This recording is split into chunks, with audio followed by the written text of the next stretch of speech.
skill that is long gone. The book is a combination of his stories in his own words and conversations that he and I had over a year and a half worth of breakfast. This first one is a conversation.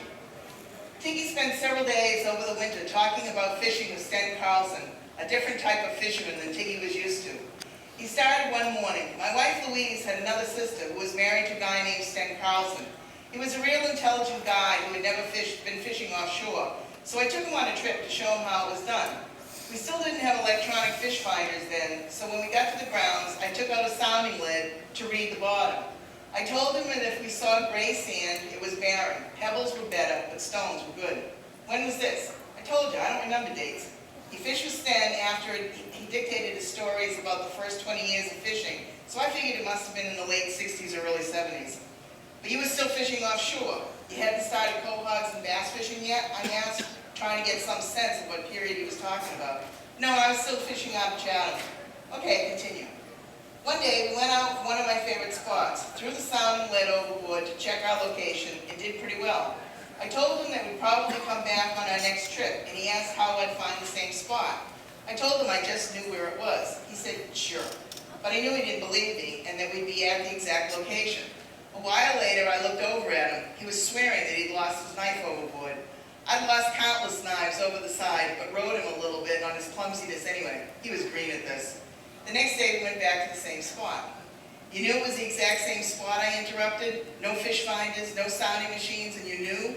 Did you have Loran by then? It was even before we had Loran A, I think, he responded. So he doesn't believe you, right, I asked. I tell him, T, he continued, to throw over the sounding lead.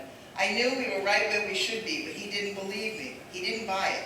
When we hauled back the gear, I made a believer out of him because his goddamn knife came up in the trawl. He said I was just lucky, so I proved it to him a second time. We often use old coat hangers to attach a flag to the buoy line. After the flag was attached, Sten asked me what I wanted to do with the extra coat hangers he had, and I told him to fire them over the side. A few days later, we brought up coat hangers and gear. It's hard to explain how to find a particular piece of bottom in all the water, the area we covered, when there are no range markers or any way to know exactly where you are. We took soundings all the time and could actually read the bottom. The charts would give us depths. They would show ridges and troughs. We would time how long it took to get to a particular location.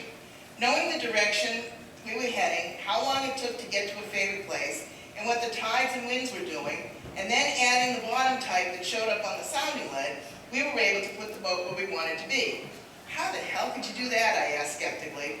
The tides and currents and winds are all different all the time. You must have to adjust for the speed for the conditions. I don't know how to explain it, he said rather frustrated. I got to know that stuff really well. It comes from experience and skill. Some fishermen were just better at it than others. A lot of guys couldn't figure out the tides. It's one of the hardest parts to understand. But I was good at it. It follows the same as the inshore, doesn't it? I queried, interested in the topic, but not understanding it very well. No, the tide runs generally north and south. What do you mean north and south? Is that the longshore current along the backside of the Cape?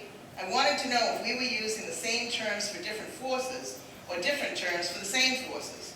Yeah, maybe. We always call it the tide. Does it follow the phases of the moon? Are the tide charts for offshore? Not really. You're kidding, I said. Then how do you know whether it's running north or south or when it's going to change? It's hard to explain. So you leave Chatham, steam all night to get where you're going by dawn, set your gear, and haul back at slack tide so you don't have much tidal pressure against you, and you have no tide charts telling you when all this is going to happen. You just have to learn it, I asked. Yeah, that's about right, Tiki stated. That's how all of us did it. That's quite a skill, you know, since everyone now has to have all the electronic toys to do that for you, I stated. I know, and I was good at it, he replied unabashedly. I went on board the lightship this afternoon down at the Maritime Museum, so I thought that this next part would be appropriate. He was going on a halibut trip. So we got a weather report which said, this is in his own words by the way, we got a weather report which said 15 to 20 mile southeastern winds, which wasn't too bad at all. It also called for a fair wind home. But often, successive weather reports seemed to get progressively worse, and I didn't think this would be an exception. Up to this point, it was not a breeze, and the sea was oily calm, but the overcast sky gave an ominous look to it. The next weather report that we got at midnight gave southeast winds increasing from 20 to 25 miles an hour, but there was still not a breeze where we were. I was all set to head home without making another set, saying to Red, we could make time with the smooth seas. Red then said, won't we feel foolish getting to Howardsport tomorrow when it's still calm? Besides, what do you want to be called, chicken? By the time dawn broke, that elusive breeze had finally struck at, I would say, about 25 miles an hour from the northeast, not the southeast like they had predicted. Northeast was the worst direction we could have, as it would be hitting us on the starboard side on the way home, and the sea seems to build up much more rapidly when the wind is from the northeast quarter.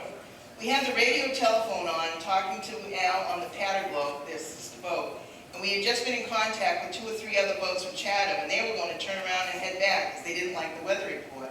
But Red said, we're here. We might as well stay and set 3 skates anyway. We'll get home. We always have. Harry Randall, the mate, and I asked him how come he didn't consult with us, as we had also had a say in it. There ensued a short, violent quarrel in which I told him he could shove the boat he knew where. I walked aft in a huff and made ready to set the gear. Red steamed a little distance from the Patter-Globe, and we began to set. All the while we were setting, Harry Randall was growling and griping to me as if it was my fault. I said, you got anything to say? Say to that red-headed bastard up there. The gear was set, and we would have to wait 3 hours before we started to haul. Red turned on the radio to see if he could get another weather report, and this time it was a beauty. It gave northeast storm warnings for up to 50 to 60 miles an hour. Red looked over at me. Oh, by the way, this is in a 40-foot wooden boat about 50 miles offshore. Red looked over at me, kind of turned pasty white and said, hit me if you want to, but for Christ's sake, don't say I told you so. We started to haul the gear as soon as the tide started to slacken up a little. Because of the wind against the tide, the boat was very difficult to handle, and consequently we had a very, very stiff haul. By this time, the wind had picked up considerably, blowing at least 35 and gusty. We finally finished hauling the gear.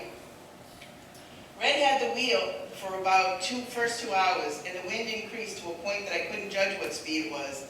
When we when we first started heading home, we had a head tide. That meant that the tide and the wind were flowing in one direction, and the seas wouldn't crest so badly.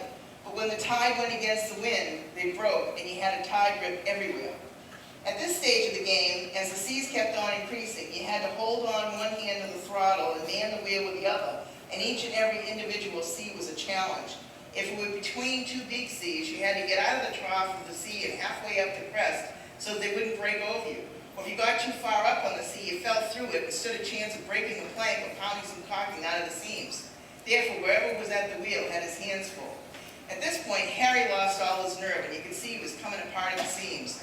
Harry told Red that he was going to beat his goddamn head in, and I told him he wouldn't do any such thing out there. But if we waited till we got in, that is, if we got in, I would help him. In the meantime, we would all have to cooperate if we were going to make it. We had left the fishing grounds at 10 a.m., had been steaming for 10 hours, and hadn't seen a buoy, land, or either the Stone Horse or Polar Grip lightship. We had Al on the radio telephone, and he said he was just coming around Monomoy Point. He had 7 miles to go across Nantucket Sound. Red told him he had no idea where we were, and as we had to constantly change course for each huge wave. Al wished us luck and said he'd stay aboard his boat all night until we got to Howardsport and keep the radio turned on. Said that might give us a little comfort, if not much help, but he could at least do that. About 2 hours later, a huge sea hit the bow and broke all the windows out of the trunk cabin on the port side. I rushed into the cabin, surveyed the damage, and knew that things had to be plugged up or we would be in serious trouble. I stuck my head out of the forecastle and told Harry to break up one of the fish boxes. At this point, Harry was a gibbering idiot, and I had to do it myself. I stuffed blankets and other bedding into the 3 portholes and nailed boards across to hold them in place. It did the job. After 19 hours, we finally approached the Polar Grip lightship. We established radio contact with the lightship and inquired about the wind velocity.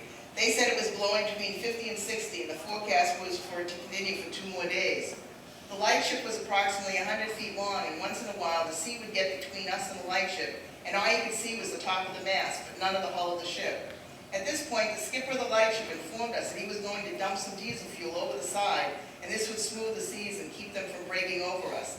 They did this for several hours, and he told us that he would have to discontinue this as he was exhausting his fuel supply. He said he didn't think it was possible for us to avoid many more seas, and one was bound to hit us the wrong way and do us in.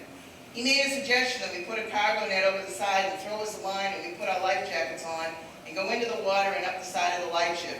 Of course, this meant losing the boat, but since it was insured, we could always get another boat, and one can't get another net. Harry was shouting and hollering that he wasn't going in the water, so I told Red we were going to have to talk it over and decide one way or the other. Red and I were young, strong, and agile, but we looked at poor old Harry and realized he probably wouldn't make it. Red said, "We're all going to make it, or none of us will." Then he informed the skipper of the lightship that we were going to stay with the boat. He asked the skipper what the wind velocity was at that particular moment. The skipper said 40 knots, and he figured that would be the least it would be for the next 2 days. And if we were ever going to have a chance of making it, we'd have to try soon. Red figured that the tide should turn about half an hour, and with the tide and the wind together, the seas would be long, but they wouldn't be breaking, and we might just be lucky enough to make it. From the Pollock lightship to the Stonehorse lightship, it ordinarily took us 40 minutes. In the Viking that night, we were like a huge surfboard. We made it in about 22 minutes. It was quite a ride. We finally got around one point into the lee of the land, and it was duck soup from then on. When we got to the dock, Harry Randall grabbed his clothes, boots, and everything else, and I never saw him again.